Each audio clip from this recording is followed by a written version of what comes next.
Asanteni sana, tukae chini. Thank you very much. Muimbaji ameimba vizuri ama namna gani? Pigie makofi. Asante sana. Thank you very much. Karibu, Your Excellency.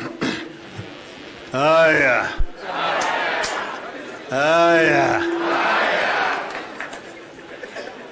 Viongozi wote wa Bonde la Ufa ambaye amefika hapa siku ya leo, hamjambo?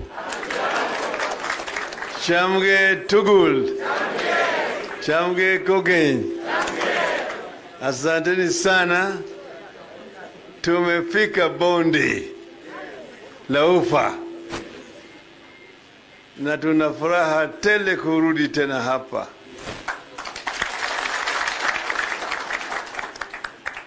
Jana tulikuwa huko Turkana na baadaye tukafika hapa Eldoret jioni, tukapata makaribisho murwa. Tulikaribishwa vilivyo na sijihisi tuko nyumbani.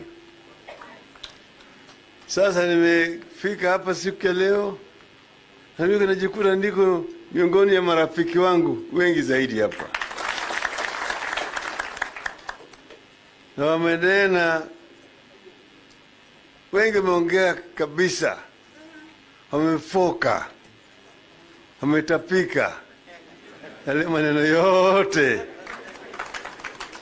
Waswahili husema ati maneno matamu humtoa nyoka pangoni. Nyoka imetoka.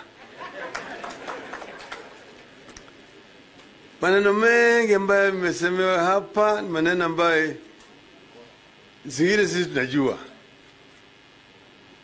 Yale shida zote ambayo inakumba eneo hii, mingi yao vile vile shida ambayo zinakumba hata eneo zingine. Nilikuwa niko hapa na statement ambayo nilikuwa nimetayarisha. Hiyo itapata pewa waandishi wa habari. Lakini nimeamua kuongea kwa kiroho.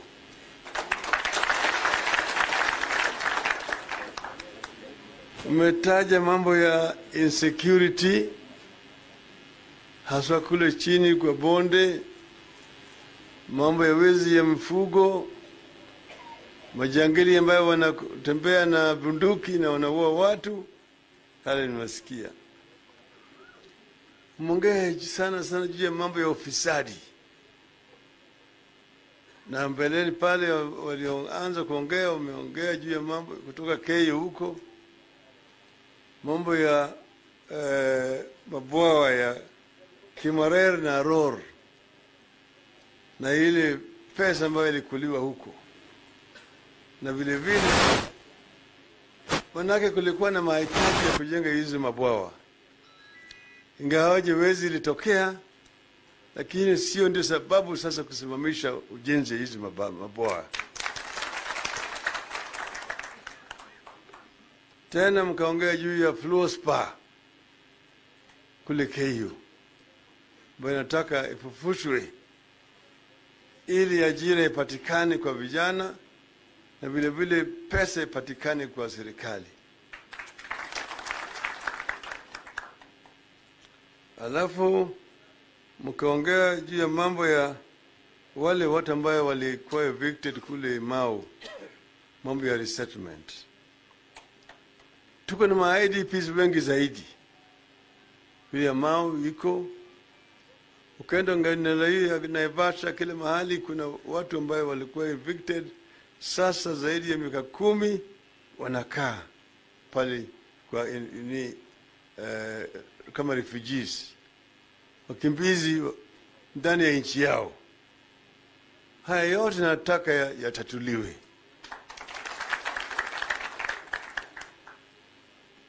Sasa hapa mekuja mambo ya kilimo. Manake hii ndiyo gala ya Kenya, Bonde la Ufa. Chakula ya Kenya mingi inatoka hapa Bonde la Ufa. Kwa hivyo umeongea juu ya mambo ya ngano, wheat, maize, tea, coffee, milk, cotton na kadhalika. Shida ambayo inakumba kila mimea, each and every crop has got specific problems that need to be addressed. But what runs across through is the cost of farming. Because the cost of farming is actually putting us out of business. We find that because we are in the East African community, which is a customs union, we cannot stop maize coming from Tanzania or from Uganda. But what is it? What are the causative factors which make our maize more expensive than the one produced in Uganda? In Uganda, they can sell a bag of maize at 1,500 shillings. Ours, you need to go beyond 3,000 shillings. Why? For the cost of farming and the cost of inputs, the cost of seeds, the cost of fertilizer, and the cost of chemicals. And we know why fertilizer is expensive. We know the middlemen who are in there, those who are eating. A bag of DAP fertilizer should not cost 4,000 shillings because there are middlemen there who are eating very heavily. You can bring it down to 2,000 shillings. Yes. You can also make seeds cheap. All over the world, farming is subsidized. If you go to the United States, they protect their farmers. You go to Europe, they protect their farmers. That's why they will import very little from other markets, but ensure that what is being produced by the local farmers is consumed past the internal market. And this we must do here also. We have also tea, coffee, and so on. Here we need to address the issue of value addition to the crops that we produce here. We've been exporting raw materials for a very long time. We must come up with these industries to add value to the goods, products that are coming from our farms. And that enables us to pay our farmers even higher, but also to get more money when we sell those processed products outside the international market. Maziwa. Hapa ni nchi ya maziwa. Mwana kina mama wanipatie mimi kibuyu kwa maziwa. Nimekunya Mursik. Sasa najikia niko fresh kabisa. Yeah.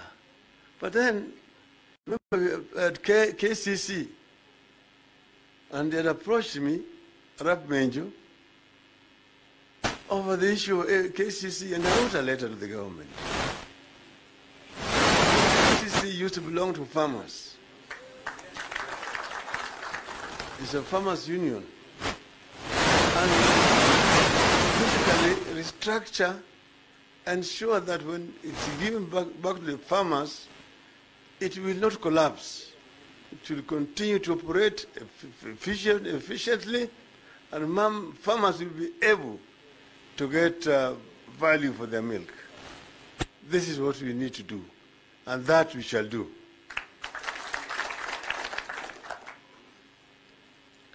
Cotton down there in the valley, because cotton grows down the valley, it goes also down there in the lake basin there. When I was growing up, that was a major cash crop in this part of the world. But because of a monopoly created through Cotton, Lint and Seed Marketing Board, farmers lost interest. In the old days, you had ginaries which were coming with vehicles to markets. Women would go with their cotton, then they had mobile weighing machines. They would weigh the cotton, and they would pay the mama cash there. Mama takes cash and goes straight to buy meat or fish. Narudi nayo nyumbani. But baada ya kuleta Cotton, Lint and Seed Marketing Board, pamba yako imechukuliwa na board, imeenda miezi 3 inapita, miezi 6 hujalipa pesa, mtoto unafukuzwa kwa shule. Sasa ndio watu waka lose interest in farming cotton. But then also we started too much imports because we had established very many textile factories. Kikomi in Kisumu, Rivertex in Eldoret, there's Raymond in Nakuru, there's Nitex in Nanyuki, and so on. But when we began to now import too much mitumba, we killed our industries. Rivertex has now been revived here. Kikombi is lying there, dead. Raymond and all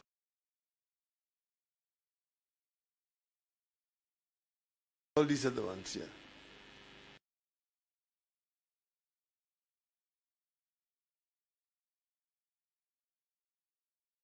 Can actually trade in manufactured here in the country.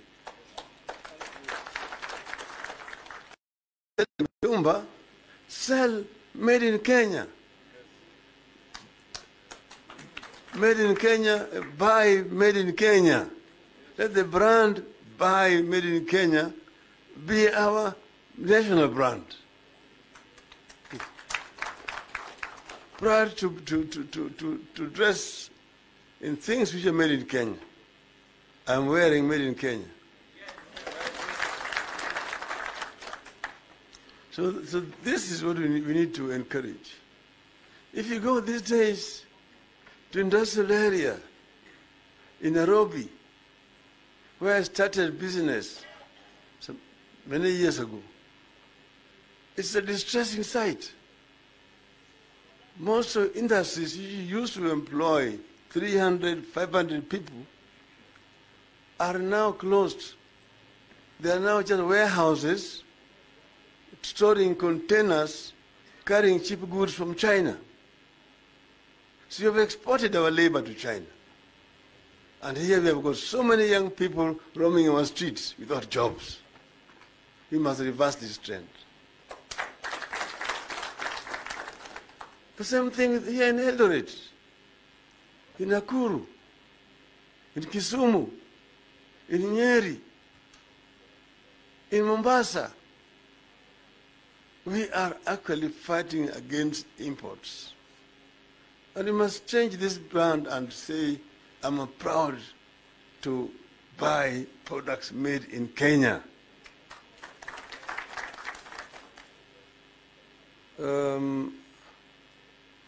You have said, we talked about AFC increasing funding so that AFC can be able to give more loans. Yes, I agree. The same thing with...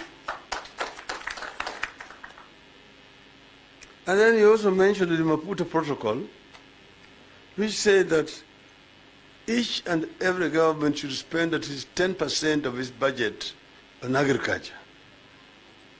That goes without questioning. We are mainly an agricultural country. And therefore we should invest more in agriculture. By investing more in agriculture, we will also create more jobs in agriculture. We need to make agriculture actually an attractive venture so that a number of our youths who are idling can actually get involved in agricultural production. This will help this country. But we need, therefore, agriculture is very, very important. And then value addition to our agricultural products is also important. That is how this country is going to develop and move up. If you look at Vision 2030, which we coined with Kibaki, we say that our aim is to raise this country from a struggling third world economy to a middle income economy by the year 2030. And it is doable. If you follow the trend that we had started with Kibaki, we would get there. But now we have deviated. When we took over government in 2003, we found zero growth. The economy was bankrupt. But we reformed it, and within 2 years, the growth had reached 2%. It went to 5%. In the fourth year, we had reached 7% growth. We were determined to reach double-digit growth and to sustain it there for 15 years. Then we will be able to achieve what we want. There's nothing wrong if Vietnam can come from a shattered economy, fighting for over 40 years, and attain a growth of 15%, Kenya can do it. They have done it. They did it in Korea. They did it in Malaysia. Why not Kenya? We can do it. We can. Say yes, we can. Yes, we can. You can do it if you are united, and that's the reason why I launched 2 months ago in Nakuru Azimio la Umoja. Azimio la Umoja aims to unite the people of Kenya so that we can be able to realize their potential. We can be able to achieve what the founding fathers of our country wanted. The founding fathers of our country wanted, and they said it in our national anthem. God bless this land of ours. Justice be our shield and defender. May we dwell in unity, peace, and liberty. Plenty be found within our borders. That is the Kenyan dream. That's the Kenyan dream, as coined by the founding fathers. First, a God-fearing country. 2, justice can only be a shield and defender in a democracy. So they wanted a democratic society where people are free to express themselves without fear of being molested by the government. And third, may we dwell in unity, peace and liberty. Undugu, amani, na uhuru. So unity, that is a country that is united. United meaning there's no discrimination on the basis of tribe, of race, of religion, or of gender. Truly united country. Because you be united in your diversity. There's nothing wrong in saying, mimi ni Nandi, and practice Nandi culture, or Mukipsigis, or Mukeyu, Mtugen, Marakwet, Mpokot, Turkana, Luhia, Kikuyu, Luo, Kisii, Kamba, Mijikenda, Somalia na kadhalika. That is fine. Each and every one of these tribes have got their specific cultures. That is our riches. So united unity in our diversity. That is our strength as a nation. That's our strength as a nation. You are united in our diversity. And if we become united, then we can realize our objectives. The thing is, what is bad is, if you now begin to say, oh, mimi ni Mjaluo, mimi ni better than Mkisi, or Mkamba, or Muluhya, or Mkalenjin. That is now a negative ethnicity. That is negative ethnicity. So you should not ask about that. Mwalimu Nyerere told the people in Tanzania, wacheni mambo hii ya ukabila. Tanzania is a very small country. So you'll be united as one people. So the Tanzania, they don't even ask you which tribe do you belong to. But if you're in this country, you find you're going to do an interview, a child, there's a panel there to interview him or her. The moment she or he mentions the name, that panel already knows that this one cannot be taken. So your tribe or your name becomes a curse. You fear, I know people who have changed their names just to be employed. So your name becomes a curse. You're being discriminated, yet when they are collecting taxes, they don't ask, they don't discriminate. They collect taxes equally. They collect taxes equally, everywhere. When you go to a shop you buy, you're paying a tax. You bought a loaf of bread, you paid a tax. You go and buy Coca-Cola, you pay the big tax. You go and buy meat, you pay the tax. You go to buy cigarette, huge tax. Kama unakwenda kuchukua ile one for the road, hiyo sasa ni ndani yake.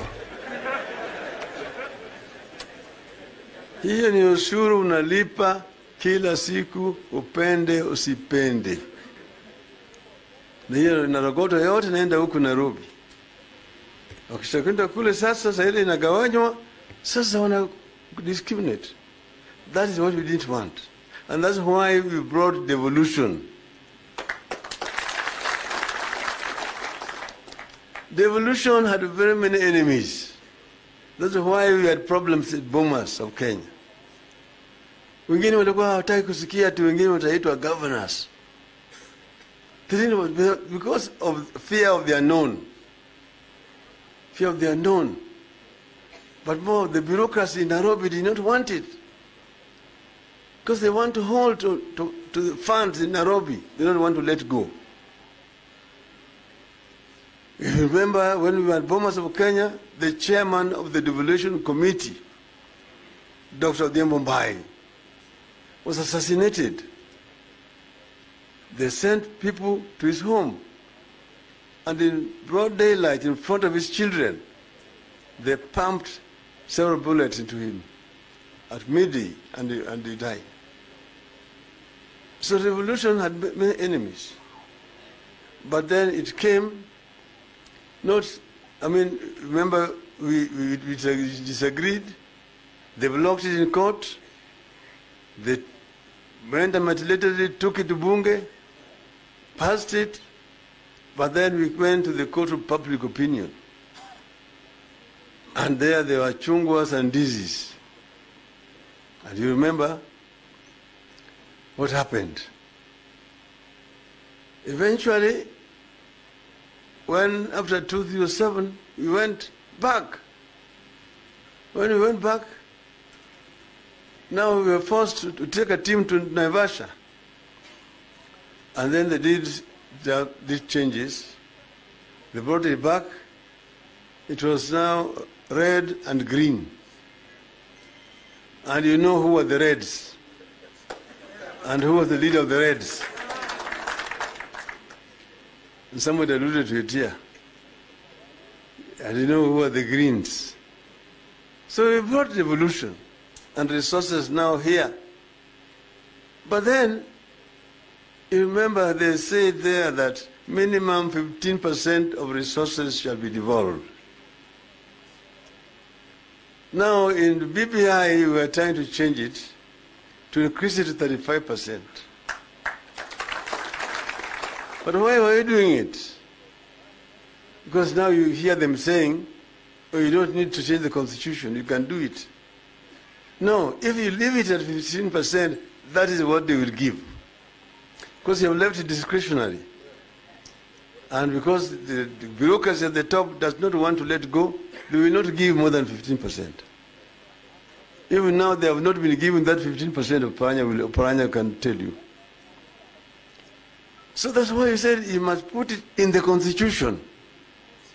That minimum 13%. But you can go even further up. Can go even further up. In Nigeria, the way they have divided it in their constitution, because there is a 3-tier, 20% goes to the county governments, local governments. 35% goes to the state government, and 45% to the federal government. Meaning that 55% of resources are devolved in Nigeria. That's why when you talk of 35%, it's not utopia. It can be done. It's doable. So when you bring that amount of money down here, what you need to do is to supervise that it is properly spent, that you get value for money down here. So block wastage at the top, block wastage down here, there's no reason why this country cannot take off. And we know where the wastages are going. Honorable Tarus actually alluded to it and told you that this, right now these people's problem is how to bring that money back here. And that's why they're going through the back door. And they mentioned one of the routes that they're using to bring that money back here. Because it's outside there. It's outside there, it's been taken away. And you know even where it was taken from. So you find them running around, unatafuta tu pale ya kufanya rambi. Ati hapa kule kwa shule, peleka school bus. Nileta school bus kwa hii shule. Nilikuwa nimeahidi, lakini nimechelewa, lakini leo nimeleta. Pande hii, group ya kina mama, pande hii, vijana groups hii, anaingia kwa kanisa. Wanatafuta tu kama kanisa ya kwenda. Nilichelewa, nilikuwa nimeahidi nyinyi mimi nitakuja wiki ijayo. Ngia pana hii gari kwa bishop. Alafu sasa hii ingine yenu ya kazi ya hii mradi ambayo mnaanza hapa. Toka hapa naruka pale, naruka pale, naruka pale. In a month I mentioned yesterday 100 million shillings in Harambee. But then the father's salary is 3 million shillings, which I was earning as a prime minister. I know it. So where is these resources? Which companies do you own? Even Safaricom cannot afford that kind of luxury. It cannot. So this money, why is it not in the treasury? It is in the pockets of people running around with it.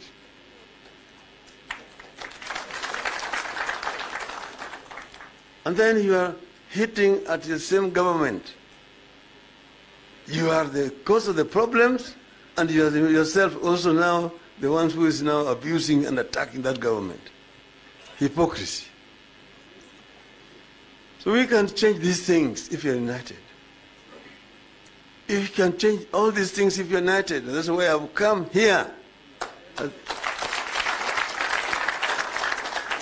the heart of Rift Valley, kupiga mbio la mgambo, kusema kumekucha. jogoo shawika mara 3. Amkeni twende kazi. Kazi ya ukombozi wa 3 wa Kenya. Ukombozi ya kwanza ilileta uhuru. Ya pili ikaleta katiba. Ya 3 ni ukombozi ya uchumi ya Kenya. This is what we want to do. And we can remove this country from poverty to middle income status. We can do it. If those other countries in Asia could do it, we can also do it here in Kenya. Because you know what they did. We can do exactly what they did, even better here in Kenya. Our people are people very intelligent. Don't keep on island of peace. No. Compare Kenya with the best, because you can achieve the best. This is what we must do. And I've said, before we get there, we know that there's so many of our people who are suffering. The cost of living has gone up. Other people have no income. Some businesses have been devastated, and so on. So I said that we are going to introduce a social protection program. And I explained it very well the day before yesterday. And I said that when we take over, we will introduce this social protection program for families. So any family which does not have an income will get 6,000 shillings per month. That is not mzaha. Hiyo ni, that is a promise. Hiyo ni ahadi that we intend to do when we take over from, if we take over, when we take over. When? So I've said that, that's why I said, for us to achieve all these things here, you've got what we call 5 Ds. 5 U's. 5 U's. Azimio. Moja, undugu, utu, umoja, uzalishaji, usawa, yote. Okay? Nikisema mnasema inawezekana. Utu, inawezekana. Undugu, inawezekana. Umoja, inawezekana. Usawa, inawezekana. Uzalishaji, inawezekana. Uchumi bora, inawezekana. Uchumi bora, inawezekana.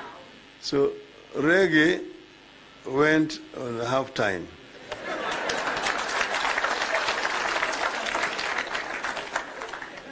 But we now tell Kenyans, let us get together and feel all right.